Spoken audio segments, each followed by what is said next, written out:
fenômenos espíritas existem desde que o mundo é mundo.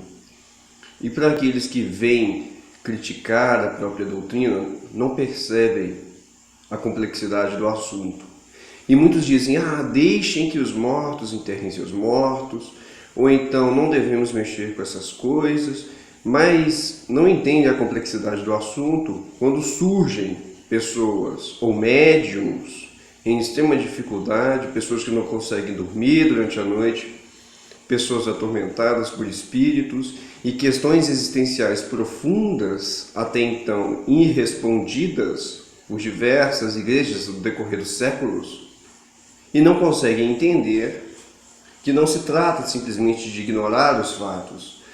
Antes de estarmos subordinados à Bíblia, antes de estarmos subordinados ao cristianismo ou qualquer outra coisa, estamos subordinados à realidade do mundo. Deus criou a realidade, Deus criou o mundo e tudo que há nele.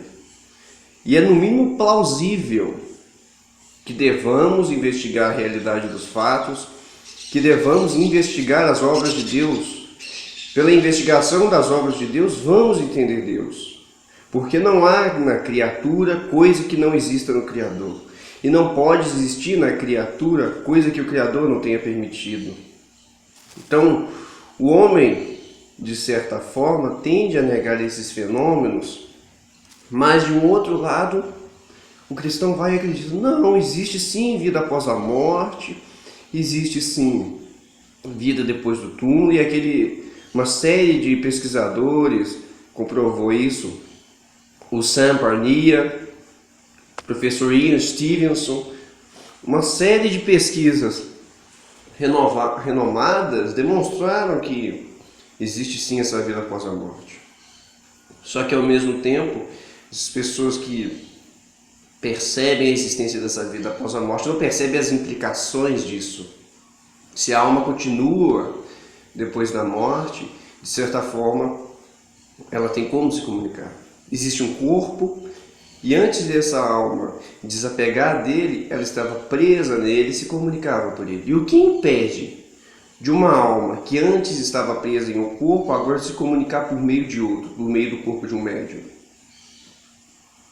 E o que há de tão macabro, de tão sobrenatural e demoníaco em auxiliar os médiuns desamparados, aqueles que veem os mortos desde o primeiro dia de vida e todos alegam que é o demônio, que é Satanás, que é a Yara, que é a Cuca, que é o Saci, que é a mula sem cabeça, porque você sabe, né? Cabe demônio em qualquer lugar.